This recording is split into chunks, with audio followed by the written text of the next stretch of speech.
Zero Malabar സഭയിലെ കുർബാന പ്രതിസന്ധിക്ക് എന്തെങ്കിലും ഒരു പോംവഴിയുണ്ടോ? അതിന് ഒരു സൊല്യൂഷൻ കണ്ടെത്താൻ സാധിക്കുമോ? ഈ ഒരു അന്വേഷണത്തിലേക്ക് ഏവർക്കും സ്വാഗതം.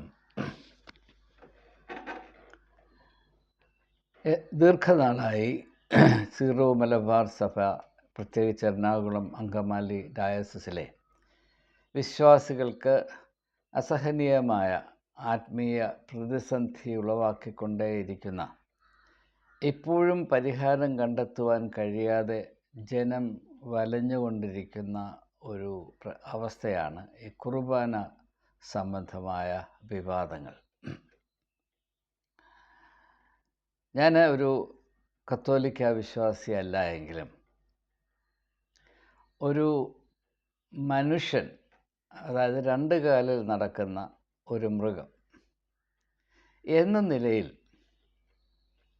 സഹജീവികളായ വ്യക്തികൾക്ക് സംഭവിച്ചു കൊണ്ടിരിക്കുന്ന ഈ വലിയ ശാപം, അതിൽ നിന്ന് അവർക്ക് വിടുതൽ പ്രാപിപ്പാൻ എന്താണ് ദൈവമേ ഒരു മാർഗമെന്ന് വളരെയധികം അന്വേഷിച്ച് നാളുകൾ കഴിക്കുകയാണ്.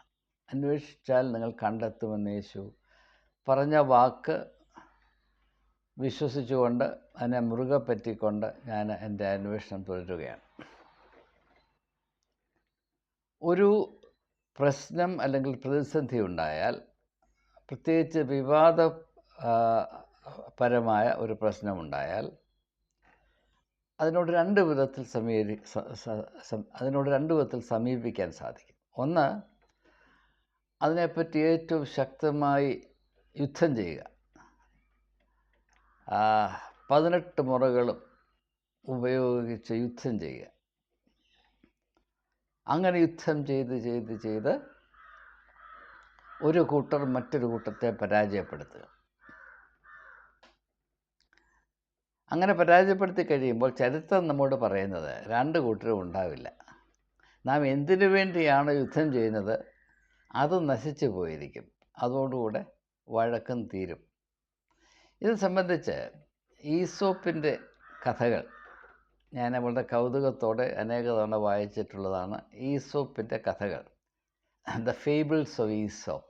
ഫേബിൾ എന്ന് പറഞ്ഞാൽ മനുഷ്യർക്ക് പകരം ജന്തുക്കളെ, മൃഗങ്ങളെ കഥാപാത്രങ്ങളായി രചിക്കുന്ന കഥകൾക്കാണ് ഫേബിൾ എന്ന് പറയുന്നത്, അല്ലെങ്കിൽ സ്റ്റോറി എന്ന വാക്ക്. അപ്പോൾ രണ്ട് വാക്കുണ്ട്, സ്റ്റോറി അല്ലെങ്കിൽ ഫേബിൾ. ഈസോപ്സ് ഫേബിൾസ്. അപ്പോൾ എന്താ, കഥാപാത്രങ്ങൾ മൃഗങ്ങളായിരിക്കും. ഒരുപക്ഷെ ഫേബിൾ എന്ന ആ ഒരു അവതരണ രീതി ഈസോപ്പ് സ്വീകരിച്ചത് ഏതാണ്ട് ക്രിസ്തുവിന് 500 വർഷങ്ങൾക്ക് മുൻപ് ജീവിച്ചിരുന്നു എന്ന് കരുതുന്ന ഒരെഴുത്തുകാരനാണ് ഈസോപ്പ്. അങ്ങനെ ഒരാൾ തന്നെ ജീവിച്ചിരുന്നോ എന്ന് ചിലർ സംശയിക്കുന്നവരുമുണ്ട്. എനിക്കങ്ങനെ സംശയമൊന്നുമില്ല. സംശയം വളരെ കുറച്ച് വെക്കുന്നതാണ് നല്ലത്. അത് മറ്റൊരു വിഷയം.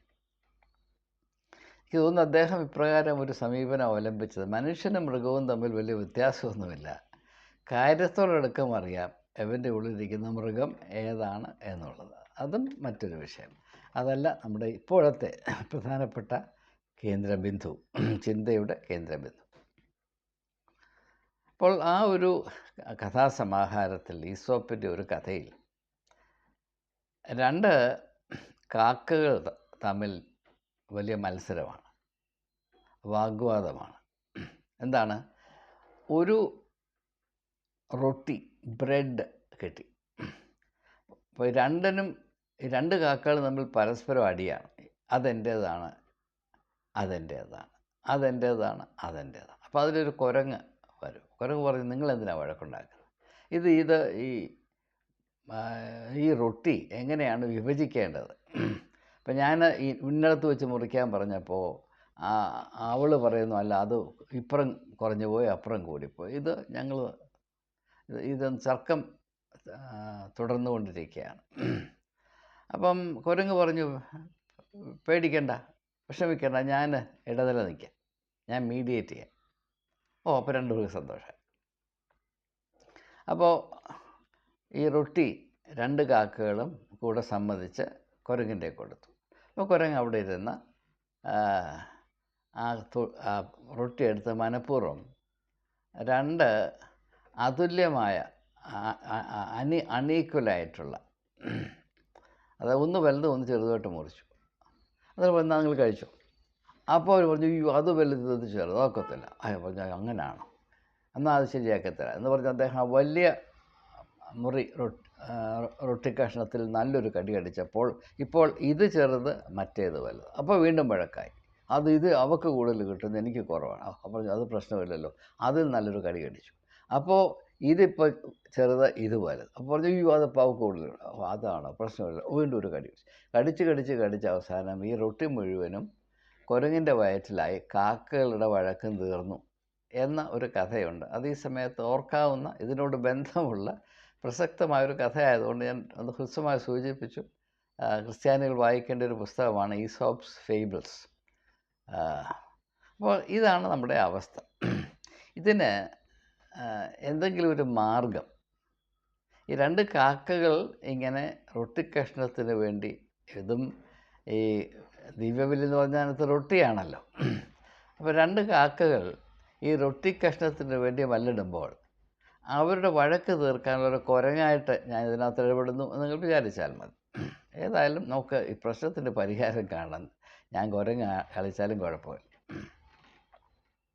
അപ്പോൾ ഇത് നാം ഈ വലിയ വാശിയോടെ ഈ മത്സരം, യുദ്ധം, ഒരു സൈഡ് മറ്റൊരു സൈഡിനെ തോൽപ്പിച്ച് നിലംപരിശാക്കി അടങ്ങും, അതോടുകൂടെ എൻ്റെ നിലപാട് ന്യായീകരിക്കപ്പെടും, അംഗീകരിക്കപ്പെടും എന്നുള്ള മിഥ്യാബോധം.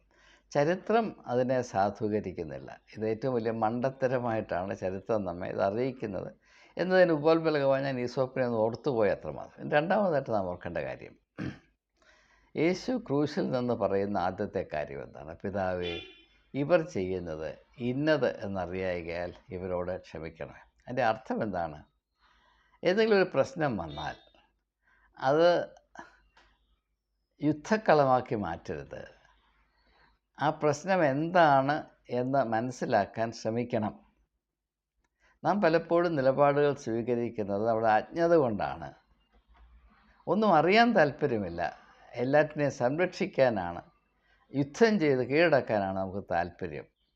അങ്ങനെ അജ്ഞതയിൽ കൂടെ നാം നടത്തുന്ന യുദ്ധങ്ങളും സമരങ്ങളുമെല്ലാം തികഞ്ഞ നഷ്ടത്തിലേ കലാശിക്കുകയുള്ളൂ എന്ന ഒരു താക്കീത് അവിടെയുണ്ട്. അങ്ങനെ നാം നടത്തുന്ന ഏറ്റവും ഉത്തരവാദിത്തപരമെന്നും ഭയഭക്തി നിറഞ്ഞതെന്ന് പറയുന്നതുമായ പ്രസ്ഥാനങ്ങളും പ്രവർത്തനങ്ങളുമെല്ലാം വലിയ വലിയ കുറ്റത്തിലേക്ക്, അനീതിയിലേക്ക്, ശാപം വലിച്ചു വെക്കുന്ന പ്രവൃത്തിയിലേക്ക് നമ്മെ വഴി നടത്തും എന്ന ഒരു താക്കീത് യേശുവിൻ്റെ ആ കുരിശിലെ മൊഴിയിലുണ്ട് എന്ന് മാത്രം ഞാൻ ഈ സമയത്ത് ഒന്ന് സൂചിപ്പിക്കുകയാണ്. അപ്പോൾ ഈ ഒരു വിഷയം നമുക്ക് സുവിശേഷത്തിൻ്റെ മാത്രം വെളിച്ചത്തിൽ, യേശുവിൻ്റെ പഠിപ്പീരുകളുടെയും നിലപാടുകളുടെയും വെളിച്ചത്തിൽ ഒന്ന് മനസ്സിലാക്കാൻ ശ്രമിക്കുന്നത് ഉചിതമാണ് എന്നതിനെപ്പറ്റി 2 വശം അല്ലെങ്കിൽ തർക്കമുണ്ടാകുവാൻ ഇടയില്ല എന്നാണ് ഞാൻ കരുതുന്നത്. പക്ഷേ ക്രിസ്ത്യാനികളെ പറ്റി അങ്ങനെ നമുക്ക് ഒന്നും തീർച്ചയായിട്ട് പറയാൻ വയ്യ.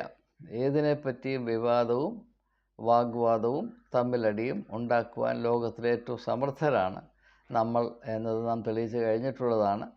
ഞാനായിട്ട് ആ ഒരു വലിയ നേട്ടത്തെ കൊച്ചാക്കാൻ ശ്രമിക്കുന്നുമില്ല. പക്ഷേ നമുക്ക് ഈ പ്രശ്നത്തിന് പരിഹാരം കണ്ടെത്തണം. കാരണം നമ്മൾ ഇഷ്ടം പോലെ സഹിച്ചു, എടുക്കാവുന്നതിലധികം നാണക്കേട് നമ്മൾ എടുത്തു കഴിഞ്ഞു. ഇനി മതി, ഇനി അത് നിർത്തണം. അതിന് തക്കതായിട്ട് എന്തെങ്കിലും ചിന്ത ഞാൻ സ്നേഹിക്കുന്ന സീറോ മലബാർ സഭയ്ക്കും അതിലെ സിനഡിനും അതിലെ മെത്രാന്മാർക്കും അതിലെ പുരോഹിതന്മാർക്കും പാവപ്പെട്ട അയ്മേനികൾക്ക് നൽകാൻ കഴിയുമോ എന്ന അന്വേഷണം മാത്രമാണ്. നിങ്ങൾക്കും അതിനോട് താല്പര്യം കാണും എന്നെനിക്ക് നല്ല നിശ്ചയമുണ്ട്. അല്ലെങ്കിൽ ഞാൻ ഈ ചിന്തകൾ നിങ്ങളുമായി പങ്കിടുവാൻ തുനിയുമായിരുന്നില്ല. അപ്പോൾ ഇവിടെ നാം വാസ്തവത്തിൽ കേന്ദ്രീകരിക്കേണ്ടത് സക്രമെന്റ്. ഇതൊരു സക്രമെന്താണല്ലോ. സഭയുടെ, കത്തോലിക്ക സഭയുടെ കാഴ്ചപ്പാടിൽ 7 സക്രമെന്തുണ്ട്. അതിലേറ്റവും പ്രധാനപ്പെട്ടത് എന്ന് കരുതുന്നതാണ് ഈ ദിവ്യബലി, അല്ലെങ്കിൽ പ്രൊട്ടസ്റ്റൻ്റ് ഭാഷയിൽ പറഞ്ഞാൽ യൂക്രിസ്റ്റ്, ലോർഡ് സപ്പർ, മാർത്തോമാക്കാരുടെ യാക്കോബക്കാരുടെ ഒക്കെ ഭാഷയിൽ പറഞ്ഞാൽ കുർബാന, ഈ പറയുന്ന കാര്യം ഇതെല്ലാം ഒന്ന് തന്നെയാണ്. വാക്കുകൾ അങ്ങോട്ടും ഇങ്ങോട്ടും മാറ്റുമെങ്കിലും കാര്യം ഒന്ന് തന്നെയാണ്.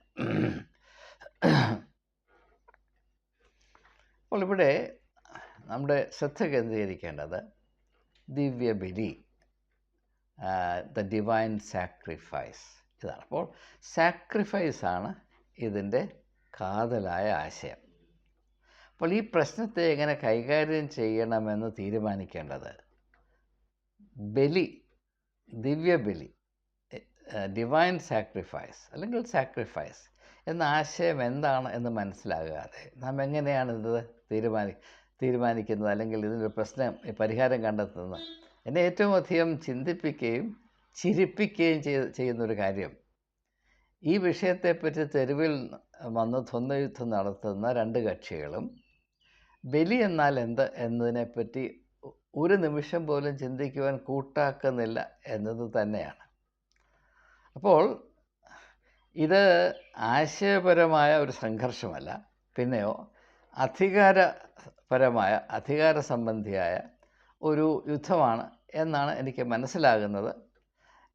വേണ്ട, നമ്മൾ അങ്ങനെയും ധരിക്കേണ്ട. ഇത് വളരെ ആത്മീയമായ താല്പര്യത്തോടെ നടത്തുന്ന കുരിശ് യുദ്ധമാണ് അല്ലെങ്കിൽ ദിവ്യബലി യുദ്ധമാണ് എന്ന് തന്നെ നമുക്ക് ധരിച്ചുകൊണ്ട് നമ്മുടെ ചിന്ത മുൻപോട്ട് കൊണ്ടുപോകും. അപ്പോൾ ബലി എന്നാൽ എന്താണ്? വേദപുസ്തകത്തിൽ നിന്ന്, പ്രത്യേകിച്ച് സുവിശേഷങ്ങളിൽ നിന്ന് അല്ലെങ്കിൽ പുതിയ നിയമത്തിലെ പുസ്തകങ്ങളെ ആകമാനം പരിഗണിച്ച് ബലി എന്ന ആശയത്തെ ഞാൻ മനസ്സിലാക്കാൻ ശ്രമിക്കുമ്പോൾ അതിലേറ്റവും അടിസ്ഥാനപരമായ, ഏറ്റവും ശ്രദ്ധേയമായ ആശയം സമർപ്പണം എന്നുള്ളതാണ്. സമർപ്പണം, സറണ്ടർ എന്ന് പറയും. സറണ്ടർ.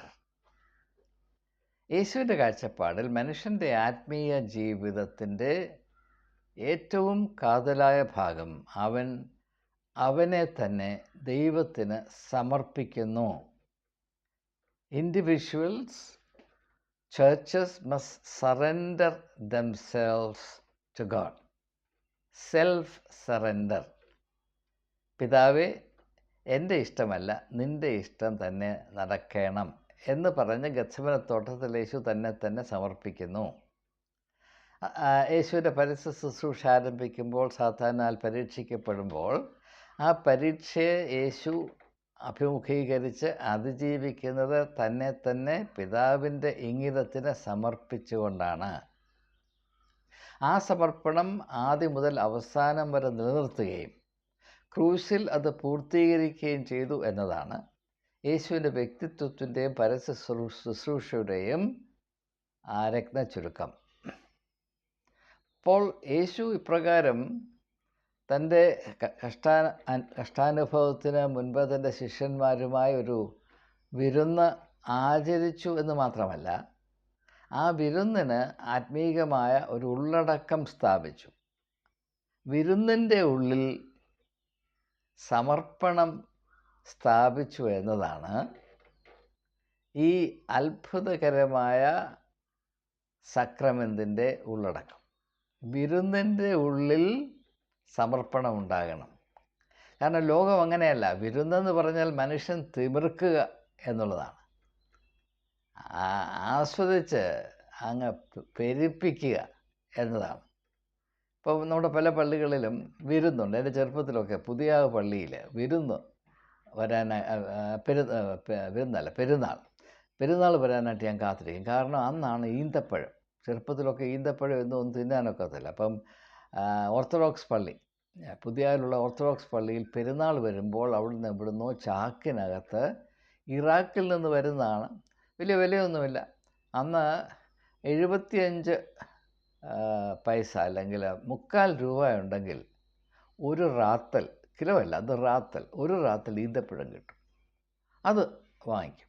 അപ്പോൾ അത് വലിയൊരു സന്തോഷമാണ്. അപ്പോൾ അത് ഉത്സവം. അപ്പോൾ ഈ ഉത്സവത്തിൻ്റെ തിമിർപ്പ്, അതിനകത്ത് കൊണ്ട് ദിവ്യബലി സ്ഥാപിക്കാൻ നോക്കും.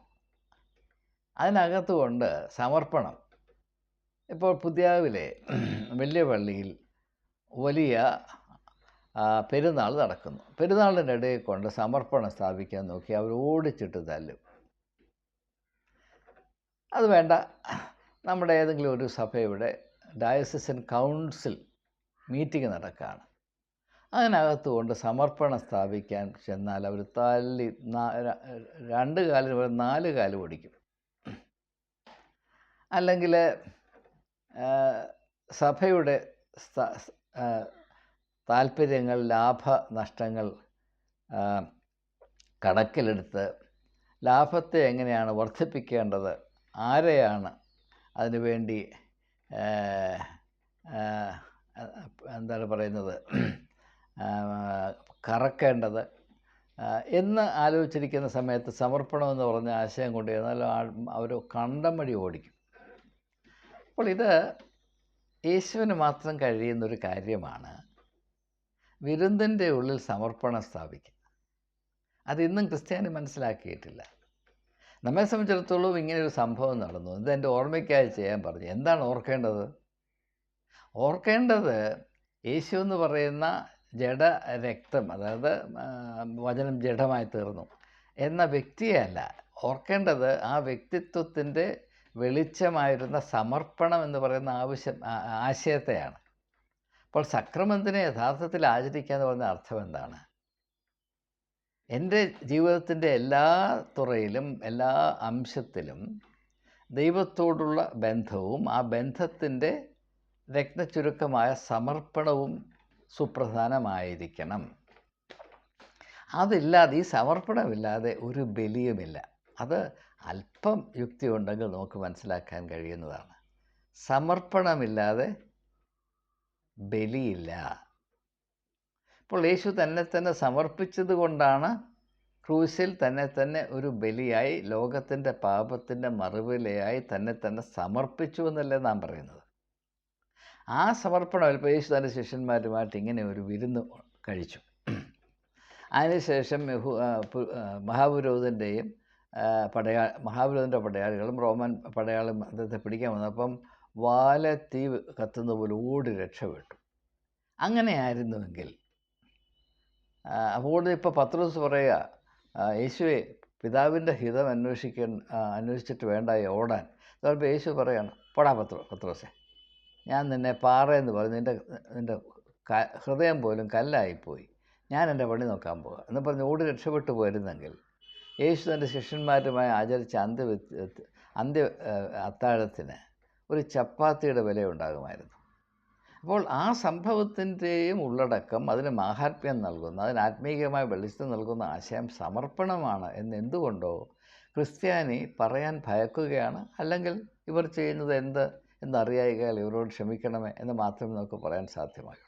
അപ്പോൾ ഇത് മനസ്സിലാക്കാൻ ഞാൻ 2 വേദപുസ്തകത്തിൽ നിന്ന് 2 ഉദാഹരണങ്ങൾ കൂടെ പറയുമ്പോൾ തീർച്ചയായും ഇത് പകൽ പോലെ സ്പഷ്ടമാകും. ആദ്യമായി പഴയ നിയമത്തിൽ നിന്ന് ഒരു ഉദാഹരണം. നമുക്കറിയാം, അബ്രഹാമിനെ യഹോവ വിളിച്ച് അവൻ കണ്ടിട്ടില്ലാത്ത ഒരു ദേശത്തേക്ക് അയച്ച് അവനെ അനുഗ്രഹിച്ച് വാഗ്ദത്തപുത്രനായ ഇസഹാക്കിനെ നൽകി. ഉൽപ്പത്തി പുസ്തകം 22-ാം അധ്യായത്തിൽ വരുമ്പോൾ മർമ്മഭേദകമായ ഒരു സംഭവം അവിടെ നടക്കുകയാണ്. ഇസഹാക്കിനെ മോറിയ മലയിൽ കൊണ്ട് യാഗം കഴിക്കാനാണ് പറയുന്നത്. യാഗം, ബലി കൽപ്പിക്കാനാണ് പറയുന്നത്. അതാണ് ബലി. എന്താണ് ബലി? ഇസഹാക്കിനെ കൊന്നു എന്നുള്ളതല്ല ബലി.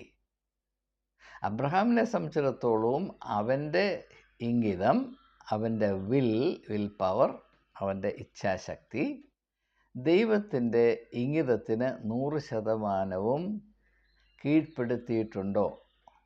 Has Abraham surrendered his will to the will of God absolutely and unconditionally? ഇതാണ് ഇത് വളരെ സ്പഷ്ടമാണ്. എന്തുകൊണ്ട് മനസ്സിലാക്കാൻ ശ്രമിക്കുന്നില്ല എന്ന് എനിക്ക് മനസ്സിലാകുന്നില്ല. ബലി എന്ന് പറഞ്ഞാൽ അതിൻ്റെ ഹൃദയത്തുടിപ്പ്, അതിൻ്റെ ജീവശ്വാസം ഈ സമർപ്പണമാണ്. തൻ്റെ വാഗ്ദത്ത പുത്രനായ ഇസഹാക്കിനെ ദൈവഹിതം അനുസരിച്ച് മോറിയ മലയിൽ കൊണ്ട് ദൈവത്തിന് വേണ്ടി സമർപ്പിക്കുവാനുള്ള അബ്രഹാമിൻ്റെ ആ മനോഭാവമാണ് വാസ്തവത്തിൽ സക്രമന്ത് എന്ന് പറയുന്നത്. ആ മനോഭാവം ആർജിച്ചു കഴിഞ്ഞാൽ പിന്നെ ബലിയുടെ പിന്നെ ഇസഹാക്കിനെ കൊല്ലേണ്ട ആവശ്യമില്ല. അതുകൊണ്ടാണ് അവിടെ മുൾപ്പടപ്പിൽ ഒരു ആടുണ്ട് എന്ന് പറയുന്നത്. ഒരു പിതാവിനെ സംബന്ധിച്ചിടത്തോളം അവൻ്റെ വാർദ്ധക്യകാലത്ത് അവന് ലഭിച്ച വാഗ്ദത്ത പുത്രനായ ഇസഹാക്കിനെ ദൈവം പറഞ്ഞു എന്നതുകൊണ്ട് മൊറിയ മലയിൽ കൊണ്ട് ബലിയായി അർപ്പിക്കുക വിഭാവന ചെയ്യാൻ വയ്യാത്ത ഒരു കാൽവയ്പ്പാണ്. അതിൻ്റെ പേരാണ് സമർപ്പണം എന്നുള്ളത്. ആ സമർപ്പണത്തിൻ്റെ ബാഹ്യമായ ഒരു അടയാളം മാത്രമാണ് തൻ്റെ ഏകജാതനായ പുത്രനെ, ഞാൻ ഇഷ്മയേലിൻ്റെ കാര്യം മറക്കുന്നില്ല, എന്നാലും ഈ ഒരു ഹിസ്റ്റോറിക്കൽ നറേറ്റീവിനെ സംബന്ധിച്ചിടത്തോളം അല്ലെങ്കിൽ തൻ്റെ വാഗ്ദത്ത പുത്രനെ യാഗമായി ബലിയായി ദൈവത്തിന് അർപ്പിക്കാനായി അബ്രഹാം പോകും. അങ്ങനെയാണ് അബ്രഹാം വിശ്വാസത്തിൻ്റെ തന്നെ പിതാവാകുന്നത്. ഈ ഒരു മർമ്മം മനസ്സിലാകാതെ നമുക്ക് ആത്മീയമായ ജീവിതത്തിൻ്റെ ബാലപാഠം പോലും മനസ്സിലാകാൻ സാധ്യമല്ല. ഈ മർമ്മം മനസ്സിലാകാത്തത് കൊണ്ടാണ് ഈ സീറോ മലബാർ സഭയിൽ ഈ പന്തുകളി നടക്കുന്നത് എന്ന് കൂടെ ഞാൻ സൂചിപ്പിക്കാം. അപ്പോൾ ഞാൻ പറഞ്ഞ 2 ഉദാഹരണം. രണ്ടാമത്തെ ഉദാഹരണം ഞാൻ പുതിയ നിയമത്തിൽ നിന്നെടുക്കാൻ പോകുകയാണ്. ഒരുപക്ഷെ ഈ ഒരു അർത്ഥത്തിൽ ആരും അതിനെപ്പറ്റി ചിന്തിച്ച് കാണുവാനിടയില്ല എന്നതാണ് എൻ്റെ ഇതുവരെയുള്ള അനുഭവവും അറിവും. മറിച്ചാണെങ്കിൽ എനിക്ക് അതിനെപ്പറ്റി പരിഭവമില്ല. മത്തായിയുടെ സുവിശേഷം 19-ാം അധ്യായത്തിൽ ധനികനായ ഒരു യുവാവ് യേശുവിൻ്റെ അടുത്ത് ചെന്ന് താൻ നിത്യജീവൻ പ്രാപിക്കേണ്ടത് എന്ത് ചെയ്യണമെന്ന് ആരായുന്ന ഒരു സംഭവമുണ്ട്. അത് സുപരിചിതമായതുകൊണ്ട് അതിൻ്റെ വിശദാംശങ്ങൾ വർണ്ണിച്ച് അല്ലെങ്കിൽ എടുത്തു പറഞ്ഞ് സമയം അതിനുവേണ്ടി കളയണമെന്ന് ഇല്ല എന്നത് ആശ്വാസകരം തന്നെയാണ്. അപ്പോൾ ആ സംഭാഷണം ചെന്ന് അവസാനിക്കുന്നത് യേശുവിനോട് പറയുന്നു, നീ ചെന്ന് നിനക്കുള്ളതൊക്കെയും വിറ്റ് ദരിദ്രർക്ക് കൊടുക്കുക, അതിനുശേഷം എന്നെ വന്ന് അനുഗമിക്കുക, അപ്പോൾ നീ ജീവിക്കും. അതാണ് ഇവിടെ പഴയ നിയമത്തിൽ അബ്രഹാം തൻ്റെ വാഗ്ദത്ത പുത്രനെയാണ് ബലി ആയി നൽകേണ്ടിയിരുന്നത് എങ്കിൽ ഈ യുവാവിനെ സംബന്ധിച്ചിടത്തോളം അവന് പുത്രനും കിത്രനും ഒന്നുമില്ല. അബ്രഹാം തൻ്റെ വാഗ്ദത്ത പുത്രന് ഏത് സ്ഥാനമാണ് കൊടുത്തിരുന്നത് അവൻ്റെ ജീവിതത്തിൽ, അതേ സ്ഥാനമാണ് ഈ ധനികനായ യുവാവ് അവൻ്റെ ജീവിതത്തിൽ അവൻ്റെ ധനത്തിന് കൊടുത്തിരുന്നത്. ഇത് മനസ്സിലാക്കാതെ നമുക്ക് ആ സംഭവത്തിൻ്റെ ആത്മീയമായ പൊരുൾ മനസ്സിലാക്കാൻ സാധ്യമല്ല. അത് തിരിച്ചറിഞ്ഞിട്ടാണ് ഈശോനോട് പറയുന്നത്, നീ നിനക്കുള്ളതൊക്കെയും വിറ്റ് ദരിദ്രർക്ക് കൊടുക്കുക എന്ന് പറഞ്ഞാൽ, നിനക്ക് യഥാർത്ഥത്തിൽ ജീവിക്കുവാൻ താല്പര്യമുണ്ടെങ്കിൽ, ജീവൻ എന്താണെന്ന് അറിയുക പോലും ചെയ്യണമെങ്കിൽ, അതിന് ഏറ്റവും ആവശ്യമായത്, ഒരിക്കലും ഒഴിവാക്കാൻ വയ്യാത്തത് ഈ സമർപ്പണബോധമാണ്. സമർപ്പണബോധത്തിൽ കൂടെ മാത്രമേ ദൈവത്തിൻ്റെ ദാനമായ ജീവനെയും ജീവിതത്തെയും അറിയുവാനും അർത്ഥവത്തായി പരിപാലിപ്പാനും നമുക്ക് കഴിയുകയുള്ളൂ. ആ സമർപ്പണബോധത്തെയാണ് സക്രമന്തായി നാം ആചരിക്കുന്നത് എന്ന് സഭ ഒരിക്കലും പഠിപ്പിക്കുകയില്ല. കാരണം ഈ സമർപ്പണം എന്ന് പറയുന്ന ആത്മീയമായ അച്ചടക്കത്തെ പാലിക്കുവാൻ സംഘടിതമായ സഭയ്ക്ക് ഒരു കാലത്തും സാധ്യമല്ല. ഒരു ആത്മീയമായ ദർശനം ഒരു സഭയായി സ്ഥാപിക്കപ്പെടുമ്പോൾ, സംഘടിക്കപ്പെട്ട് കഴിയുമ്പോൾ, ആ സംഘടനയ്ക്ക് അതിൻ്റേതായ ഇച്ഛാശക്തിയുണ്ട്, അതിൻ്റേതായ വിൽ പവറുണ്ട്. ആ സംഘടനയുടെ വിൽ പവറാണ് പിന്നെ ദൈവമായി പ്രവർത്തിക്കുന്നത്. ആ സംഘടനയുടെ വിൽ പവറിനെ ആര് ഒക്കെ അനുസരിക്കാതിരിക്കുന്നു അവരെയൊക്കെ കൊന്നൊടുക്കുന്നത് അനിവാര്യമാണെന്നുള്ളൊരു കാഴ്ചപ്പാട് മാത്രമേ ഉണ്ടാകുകയുള്ളൂ. അതുകൊണ്ട് സ്വയം സമർപ്പിക്കുന്നതിന് പകരം, സ്വയം ബലിയായി അർപ്പിക്കുന്നതിന് പകരം സഭയുടെ താല്പര്യങ്ങൾക്ക് അസൗകര്യമായി നിൽക്കുന്നവരെന്ന് സഭാ നേതൃത്വം കരുതുന്നവരെ ബലിയാടാക്കും.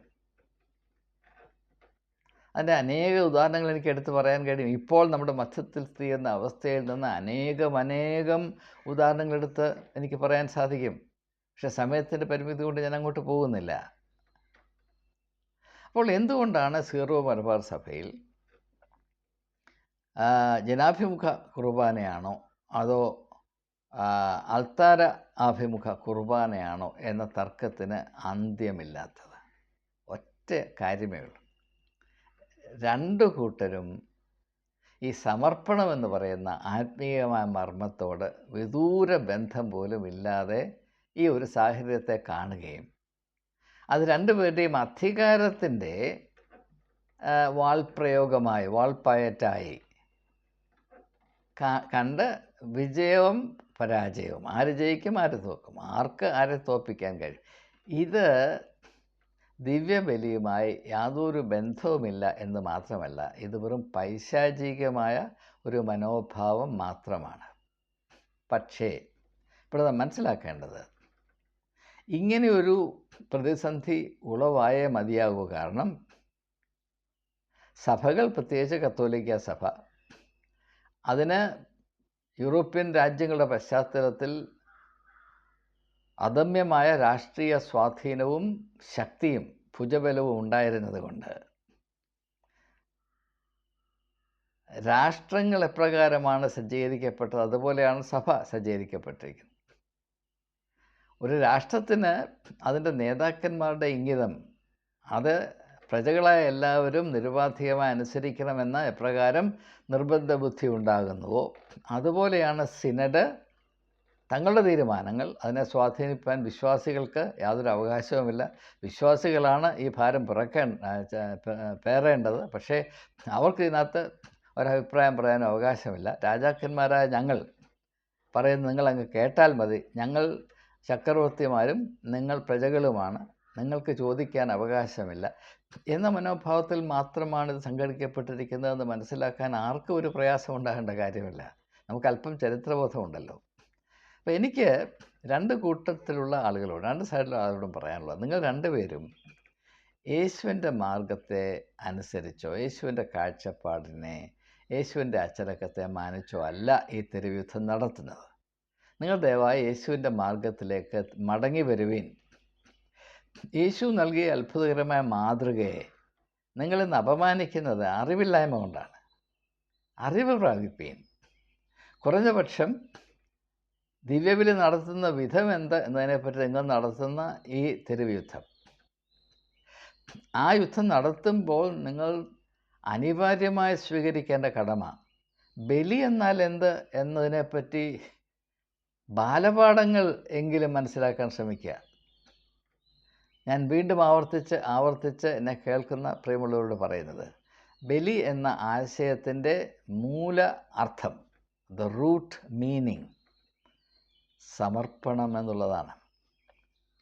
സ്വയം തങ്ങളെ തന്നെ ദൈവത്തിന് സമർപ്പിച്ച ശേഷം ആർക്കെങ്കിലും ഇങ്ങനെ തെരുവ് യുദ്ധം നടത്താൻ കഴിയുമെന്ന് നിങ്ങൾ വിചാരിക്കുന്നുണ്ടോ? പിന്നെ എന്താണിത് മനസ്സിലാക്കാൻ പ്രയാസം? അതുകൊണ്ട് എൻ്റെ അഭിപ്രായത്തിൽ സീറോ മലബാർ സഭയുടെ ജീവിതത്തിൽ, പ്രത്യേകിച്ച് എറണാകുളം അങ്കമാലി ഡയസസിൻ്റെ അവസ്ഥയിൽ ഇപ്പോൾ സ്ഥിതി ചെയ്യുന്ന ഈ ഘോരമായ അരക്ഷിതാവസ്ഥ, അത് അവസാനിക്കാൻ പെട്ടെന്ന് സാധിക്കും. എന്തു ചെയ്യണം? ഒരു ചെറിയ കാര്യം ചെയ്താൽ മതി. അല്പമേ വേണ്ടൂ, അല്ല ഒന്ന് മതി. അല്പമേ വേണ്ടൂ, അല്ല ഒന്ന് മതി. എന്താണ് ആ ഒന്ന്? ബലി എന്നാൽ എന്ത് എന്ന് മനസ്സിലാക്കുക.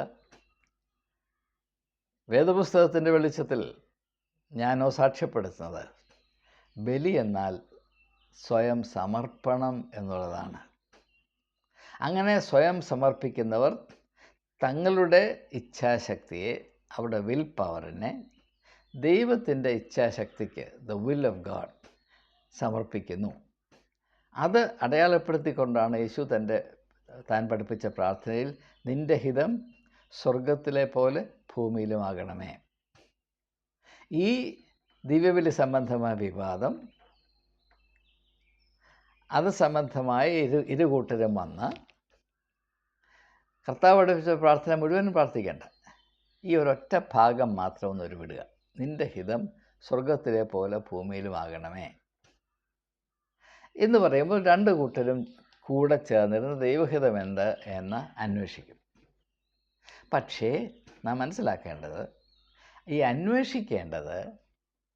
അന്വേഷണം യഥാർത്ഥത്തിൽ ആത്മീയ അന്വേഷണം ആകണമെങ്കിൽ ഒരു അനിവാര്യമായ നിബന്ധനയുണ്ട്, ഒരു എസെൻഷ്യൽ കണ്ടീഷനുണ്ട്. എന്താണ്? സ്വയസമർപ്പണത്തിൽ കൂടെ വേണം അന്വേഷിക്കാൻ. യേശു പറഞ്ഞു, നിങ്ങൾ അന്വേഷിപ്പീൻ. സെക്യുലർ അന്വേഷണവും ആത്മീയ അന്വേഷണവും തമ്മിലൊരു വ്യത്യാസമുണ്ട്. സെക്യുലർ അന്വേഷണം ഓരോ വ്യക്തിയും അവൻ്റെ ബുദ്ധി ഉപയോഗിച്ച് അവൻ ഉൾപ്പെട്ടിരിക്കുന്ന ട്രഡീഷന് ഉള്ള സമർപ്പണത്തിൽ അന്വേഷിക്കുമ്പോൾ, ആത്മീയ അന്വേഷണം ഓരോ വ്യക്തിയും അവൻ്റെ ഇച്ഛാശക്തി ദൈവത്തിൻ്റെ ഇച്ഛാശക്തിക്ക് നിരുപാധികമായി സമർപ്പിച്ചുകൊണ്ട് അന്വേഷിക്കുന്നു. അതാണ് സാക്രമെൻ്റൽ സീക്കിംഗ്.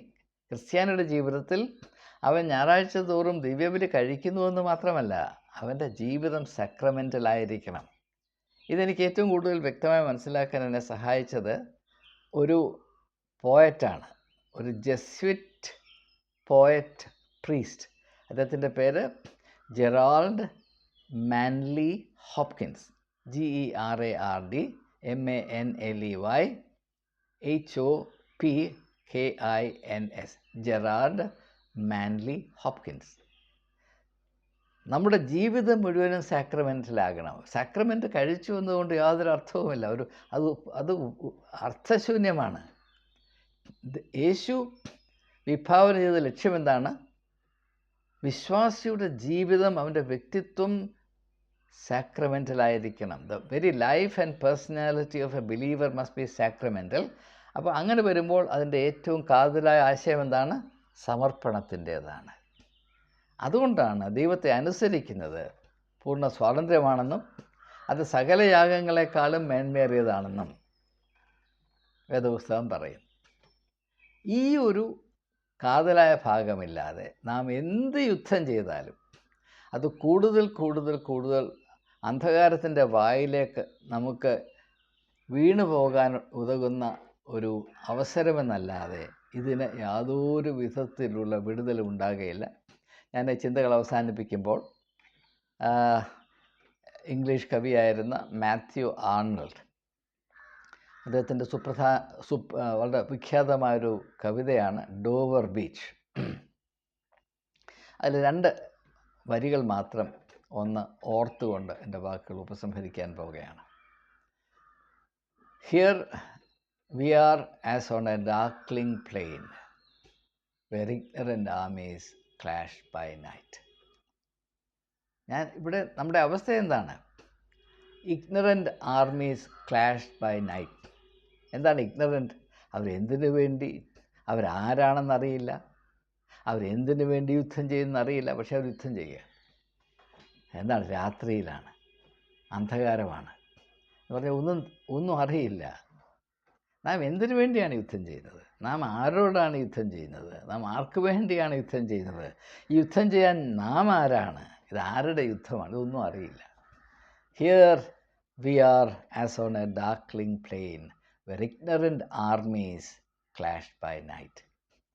അന്ധകാരത്തിൻ്റെ പട്ടാളം കാലരാത്രിയുടെ താഴ്വരയിൽ എന്തിനെന്നറിയാതെ നിരന്തരമായി യുദ്ധം ചെയ്യുന്ന ഒരവസ്ഥയാണ് മനുഷ്യൻ്റെ ഈ ലോകവാസം എന്ന് കവി പറഞ്ഞത് സീറോ മലബാർ സഭയുടെ സിനഡിനോടും അവിടെ അധികാരത്തിൻ്റെ നുഖത്തിൻ്റെ കീഴിൽ കിടന്ന് ശ്വാസം മുട്ടുന്ന വിശ്വാസജനത്തോടും വിനീതമായി അറിയിച്ചുകൊണ്ട് ഒരു കടമ നിർവഹിച്ച ആശ്വാസത്തിൽ എൻ്റെ വാക്കുകൾ ഉപസംഹരിക്കുന്നു.